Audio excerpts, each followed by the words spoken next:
నమస్తే, welcome to our channel. నేను మీ సిరి. జబర్దస్త్ కెవ్వు కార్తీక్ ఇంట అయితే విషాదం చోటు చేసుకుంది. తన కన్న తల్లి క్యాన్సర్తో బాధపడుతూ 5 సంవత్సరాల నుంచి క్యాన్సర్తో అయితే తను బాధపడుతున్నారు. అయితే నిన్న మాత్రం తన తుది శ్వాస అయితే విడవడం జరిగింది. సో దాంతో కెవ్వు కార్తీక్ గారు అయితే ఒక ఎమోషనల్ పోస్ట్ అయితే పెట్టడం జరిగింది. ఒకసారి అయితే మనం అది చూద్దాం. ఇక్కడ చూస్తున్నట్టయితే, అమ్మ గత 5 సంవత్సరాల 2 నెలలుగా క్యాన్సరే భయపడే విధంగా క్యాన్సర్పై అలుపెరుగని పోరాటం చేశావు. నీ జీవితం అంతా యుద్ధమే. మమ్మల్ని కన్నావు, నాన్నకి తోడుగా కుటుంబాన్ని కష్ట పరిస్థితులలో కూడా కంటికి రెప్పలా కాపాడావు. అమ్మ ఈ 5 సంవత్సరాల నుండి ఎలా ఒంటరిగా పోరాడాలి అని నేర్పావు. నీ ఆత్మస్థైర్యం నాలో ధైర్యాన్ని నింపింది. అన్నీ నేర్పావు, కానీ నువ్వు లేకుండా ఎలా బ్రతకాలో నేర్పలేదు. ఎందుకమ్మా? మా అమ్మ కోసం ప్రార్థన చేసిన ప్రతి ఒక్కరికి నా కృతజ్ఞతలు. మా అమ్మకి ట్రీట్మెంట్ చేసిన డాక్టర్లందరికీ నా పాదాభివందనం అని చెప్పేసి ఫేస్బుక్లో అయితే ఒక పోస్ట్ని అయితే, ఎమోషనల్ పోస్ట్ని అయితే తను పెట్టడం జరిగింది. సో దీని గురించి మాట్లాడడానికి మనతో పాటు ఉన్నారు ప్రముఖ సినీ క్రిటిక్ యజ్ఞమూర్తి గారు. సార్ నమస్కారం. నమస్తే సిరి. సార్, ఇప్పుడు చూస్తుంటే కెవ్వు కార్తీక్ ఇంట అయితే ఒక విషాదం చోటు చేసుకుంది.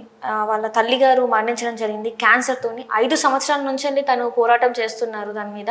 సో తను గెలవలేదు, తను మరణించడం అయితే జరిగింది. అసలు ఈ క్యాన్సర్ ఇది చాలా కుటుంబాలను అయితే విచ్ఛిన్నం చేస్తుంది. అసలు ఇలా సార్, అసలు ఇది పోయిన సంవత్సరమే కెవ్వు కార్తీక్ మ్యారేజ్ చేసుకున్నాడు. అవును సార్. సో జూన్లో చేసుకున్నాడు. నాకు బాగా గుర్తుంది, ఎందుకంటే అప్పుడు నేను కలిశాను కూడా, ఒక ఈవెంట్లో కలిశాను. సో అప్పుడు చాలా హ్యాపీగానే ఉన్నాడు తను అంతా కూడా. అయితే అప్పటికే ఆమె క్యాన్సర్తో ఫైట్ చేస్తూ ఉన్నారు. సో మీరు ఇందులో పెట్టినట్టుగా తను 2 నెలల క్రితం కూడా ఒక షేర్ చేసుకున్నాడు దీని గురించే, వాళ్ళ మదర్ గురించే. అమ్మ క్యాన్సర్తో యుద్ధం చేస్తూ ఉంది, చాలా కీమోథెరపీలు అయ్యాయి, సో కోలుకుంటుందనే నమ్మకం ఉంది, మీరు కూడా ప్రార్థన చేయండి అని చెప్పేసి జస్ట్ 2 months బ్యాక్నే తను ఆ పోస్ట్ పెట్టడం, ఒక ఎమోషనల్ పోస్ట్ పెట్టాడు. బట్ 2 నెలల తర్వాత ఈ వార్త వినాల్సి వస్తుందని చెప్పేసి అనుకోలేదు. నిజంగా 5 సంవత్సరాల పాటు ఆమె కూడా కెవ్వు కార్తీక్ అంటే తన కొడుకే తనని బతికిస్తున్నాడు, తను బాగా చూసుకుంటున్నాడు అని చెప్పేసి తను కూడా ఎమోషనల్గా ఇదివరకు చెప్పడం జరిగింది. ఎందుకంటే చాలా షోలకు వస్తుంది కాబట్టి, కొడుకుతో పాటు తను కూడా వచ్చేది కాబట్టి, ఆ టైంలో నన్ను చూసుకుంటున్నాడు ఈ కష్టకాలంలో అని చెప్పేసి తను కూడా ఆమె చెప్పిన సందర్భం. కెవ్వు కార్తీక్ మనకు తెలుసు, ఒక జబర్దస్త్ అనే ప్రోగ్రాం ద్వారా తను ఒక టీం మెంబర్గా మొదట్లో వచ్చి తర్వాత టీం లీడర్ కూడా అయ్యాడు. సో కెవ్వు కార్తీక్ నుంచి కెవ్వు కార్తీక్ అనే ఒక పేరు సంపాదించుకున్నాడు. ఒక టీవీ సెలబ్రిటీగా మారాడు. 2-3 సినిమాల్లో కూడా నటించినట్టు, ముఖ చిత్రం అది ఒక సినిమా. అట్లాగే నేను స్టూడెంట్ సార్ అని చెప్పేసి బెల్లంకొండ సురేష్ చిన్నబ్బాయి గణేష్ యాక్ట్ చేసినటువంటి, హీరోగా చేసినటువంటి ఆ సినిమాలో కూడా తను కనిపించాడు. సో అట్లా మళ్ళీ కొన్ని సినిమాల్లో నటిస్తున్నట్టున్నాడు. బట్ ఏదేమైనా సరే అమ్మని కోల్పోవటం, ఎందుకంటే మనకు జన్మనిచ్చిన అమ్మతోటి ఎవరికైనా సరే అది పేగు బంధం కాబట్టి దాన్ని మాటల్లో చెప్పలేము, ఆ బాధ ఎలా ఉంటుంది.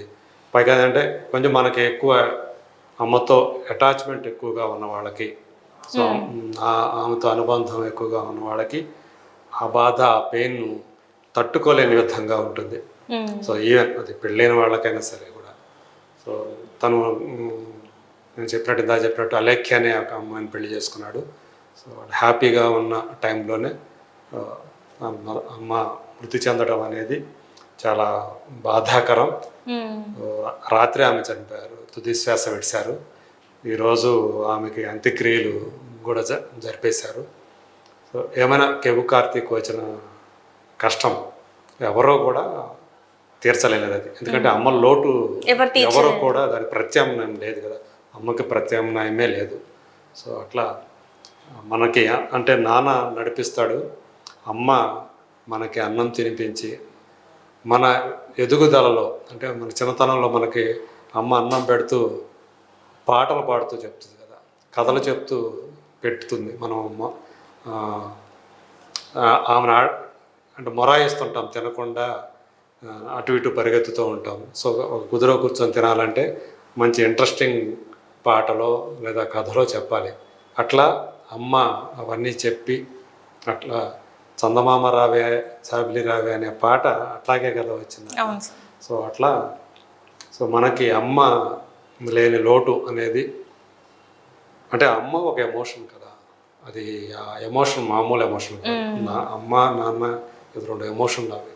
సో కొంతమందికి నాన్నతోటి విపరీతమైన అనుబంధం ఉంటుంది, కొంతమందికి అమ్మతోటి ఎక్కువ ఉంటుంది. సో అలాంటి అమ్మను కోల్పోయిన కార్తీక్కి ధైర్యం కలగాలని, ఆత్మస్థైర్యంతో ఉండాలని తెలియజేస్తూ, సో ఆమె ఆత్మకు శాంతి కలగాలని, ఆమె మృతికి నివాళులు తెలియజేస్తాను.